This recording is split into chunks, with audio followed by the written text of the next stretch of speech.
let's talk about referrals.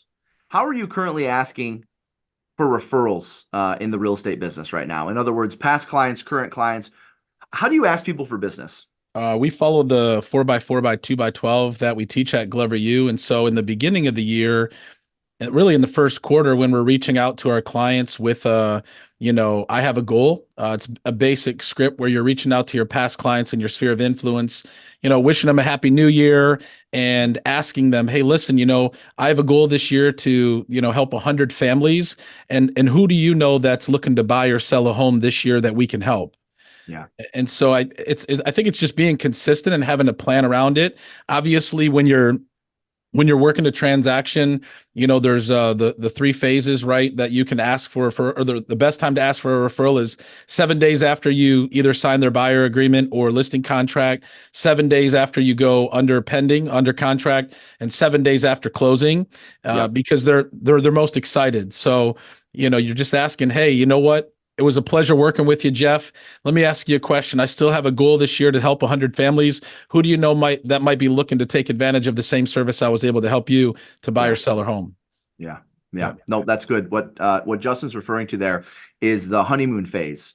7 days after the listing goes pending, 7 days after, I'm sorry, 7 days after you take a listing, 7 days after it goes pending, 7 days after it closes. There's also a honeymoon phase on the buy side. 7 days after the buyer consultation, 7 days after they get their offer accepted, and I'm saying 7 days after, within 7 days of closing.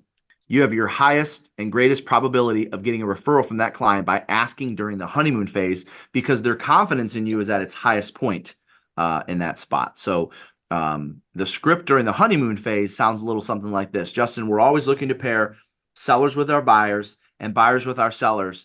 Now that we've got your home on the market, you've probably told other people that you're going to be selling, and you've probably heard of other people that are going to be moving. Who else do you know that we can help take advantage of this great market? The reason why the honeymoon phase is so effective, especially the first one, the 7 days after they list or 7 days after the buyer consult, they're telling everyone they know about their plans.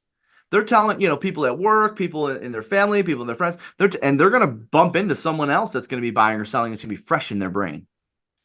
All right, so that's a great one. Asking for referrals. I like the I have a goal script, which all of our scripts, you can find them in the Glover U app. I'm sure most of you have them anyways, but the I have a goal script, what Justin recited in the beginning was, I have a goal to help 100 families buy or sell a home here in Southeast Michigan.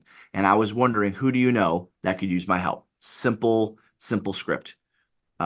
The reason why that script's effective is because when you say, I have a goal, and I was wondering, who do you know?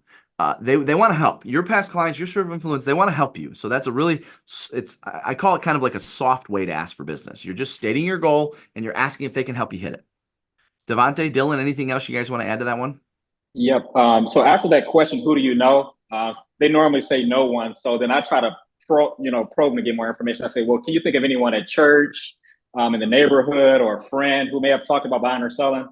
Yeah. And sometimes they may say, oh, my cousin Mike was mentioning something about that. And then that could potentially get a referral out of them. So Yep. what Devontae is referring to is what's called the trigger questions. You want to trigger thoughts in their mind. Oh, yeah, my neighbor just threw out a for sale by owner sign in his front yard. I can't believe I didn't even think of that.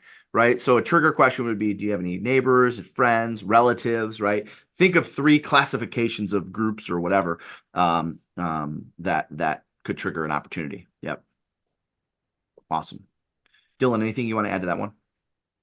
Last thing I'll say there is, Jeff always has this concept of like extending the life of the listing or extending the life of the sale.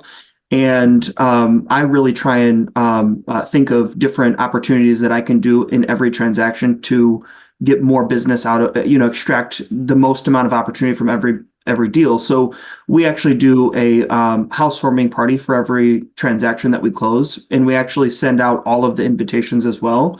So when we get the contact information for all of our clients' sphere, we're sending out an email, we're doing a call, we're doing a text to invite them to those events.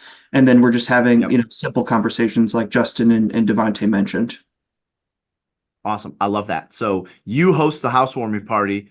You pay for it, but it's at their house, not your house. Just so It's we're clear. $150. Yeah, $150, and then they send us all of their the invites, and they send us all the contact information for the invites, and then we send the invites out. So we grow our database that way, and then also have an opportunity to ask for referrals while we're at the event because they're introducing us. This is my amazing agent who just helped us, buy this home. You should use them, and that's an easy way to get referrals. Yep. Awesome. That makes a lot of sense.